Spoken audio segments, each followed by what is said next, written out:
भारत के सबसे बड़े अनसुलझे रहस्यों में से एक, आज हम इसी की पड़ताल करने वाले हैं। एक तरफ एक गुमनाम साधु और दूसरी तरफ एक खोया हुआ नायक।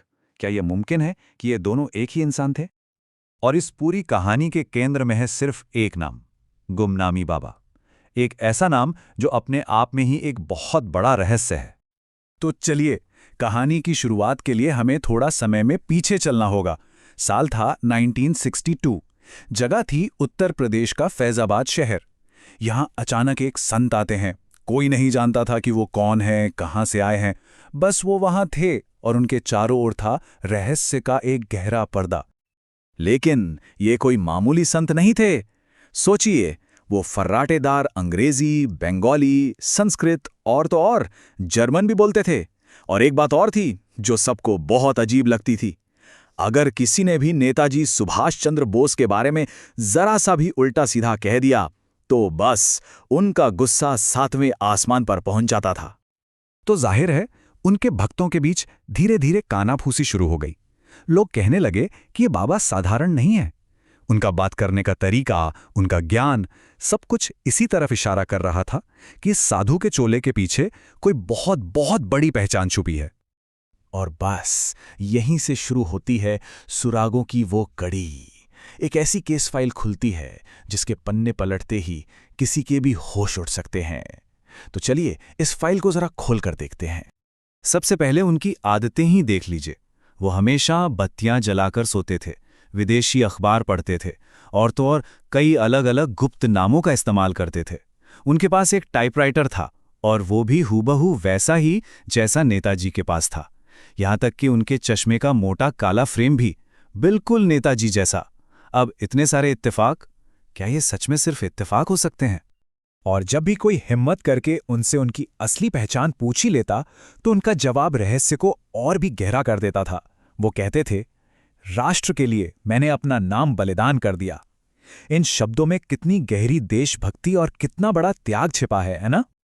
पर असली, जिसे कहते हैं ना, धमाका, वो तो तब हुआ जब उनके कुछ गुप्त खत सामने आए। आप अंदाजा लगाइए उन चिट्ठियों में क्या था। हाई लेवल इंटेलिजेंस की जानकारी, सोवियत संघ और प्रधानमंत्री नेहरू तक के बारे में बातें, और आईएनए के सैनिकों को सम्मान न मिलने का एक गहरा अफसोस। उनकी चिट्ठी में एक लाइन लिखी थी जो दिल को छू जाती है। लिखा था, इतिहास सच्चाई को उजागर करेगा, लेकिन मैं उसे देखने के लिए नहीं रहूंगा। मतलब लिखने वाले को यह पता था कि वो खुद इतिहास का एक बहुत बड़ा छिपा हुआ पन्ना है। और फिर वो दिन आया, 16 सितंबर 1985। उस दिन उस रहस्यमयी संत ने दुनिया को अलविदा कह दिया। उनकी मौत के बाद जब पुलिस ने उनके कमरे का दरवाज़ा खोला तो अंदर जो मिला उसने इस कहानी को हमेशा के लिए बदल दिया। तो जरा देखिए कि कमरे से क्या क्या मिला। पहली चीज, नेताजी के परिवार की पर्सनल तस्वीरें। अब सवाल यह है कि ये तस्वीरें एक अनजान साधु के पास क्या कर रही थीं? फिर मिले आईएनए के मेडल्स और जर्मनी में बनी दूरबीन। ये तो सीधे सीधे वर्ल्ड वॉर II के आर्टिफैक्ट्स हैं। साथ में एक रेडियो जिस पर विदेशी ब्रॉडकास्ट सुने जाते थे। और सबसे बड़ा सबूत, उनकी हैंडराइटिंग। एक्सपर्ट्स ने जब जांच की तो पाया कि लिखावट 80 से 90% तक नेताजी से मैच करती है। मतलब साफ था, वो कमरा किसी साधु की कुटिया नहीं, बल्कि किसी आजादी के सिपाही का कमांड सेंटर लग रहा था। अब आप सोच रहे होंगे कि इतने सबूतों के बाद तो सब साफ हो गया होगा, लेकिन नहीं, कहानी यहां खत्म नहीं होती, बल्कि यहां से कहानी में एक और पेंच आता है। गायब होते सबूतों और सरकारी चुप्पी का एक अजीब सा जाल। देखिए, नेताजी के परिवार ने एक सीधी सी मांग रखी कि बाबा के दांतों और खून के सैंपल से डीएनए टेस्ट करा लिया जाए। सच सामने आ जाता। लेकिन ऑफिशियल जवाब क्या मिला? सैंपल तो जी कंटैमिनेट हो गए, मतलब खराब हो गए। कितनी आसानी से, है ना? और ये सवाल हर किसी के मन में आता है कि आखिर ऐसा क्यों होता है? जब भी किसी बड़ी सच्चाई से पर्दा उठने वाला होता है तो सबसे अहम सबूत ही रहस्यमयी तरीके से गायब क्यों हो जाते हैं। बात इतनी बढ़ी कि 2013 में इलाहाबाद हाई कोर्ट को दखल देना पड़ा। कोर्ट ने साफ साफ कहा कि इस केस की दोबारा सही से जांच हो और सरकार नेताजी से जुड़ी सारी फाइलें पब्लिक करे। लेकिन आज इतने साल बाद भी सच्चाई उन फाइलों में ही कहीं बंद है। तो चलिए, अब सबसे बड़े सवाल पर आते हैं। मान लेते हैं कि गुमनामी बाबा ही नेताजी सुभाष चंद्र बोस थे, तो फिर वो छिपे क्यों रहे? आज़ाद भारत में अपने ही देश में उन्हें गुमनाम रहने की क्या जरूरत पड़ी? इसको लेकर ना 3 बड़ी थ्योरीज हैं। पहली, सोवियत सीक्रेट डील। कहा जाता है कि वो प्लेन क्रैश से बचकर सोवियत संघ चले गए थे और वहीं उन्हें चुप रहने पर मजबूर कर दिया गया। दूसरी थ्योरी, मित्र देशों से खतरा, मतलब ब्रिटिश और अमेरिकी उन्हें वर्ल्ड वॉर के बाद भी एक खतरा मानते थे। और तीसरी, और शायद सबसे चौंकाने वाली, भारतीय राजनीति में धोखा।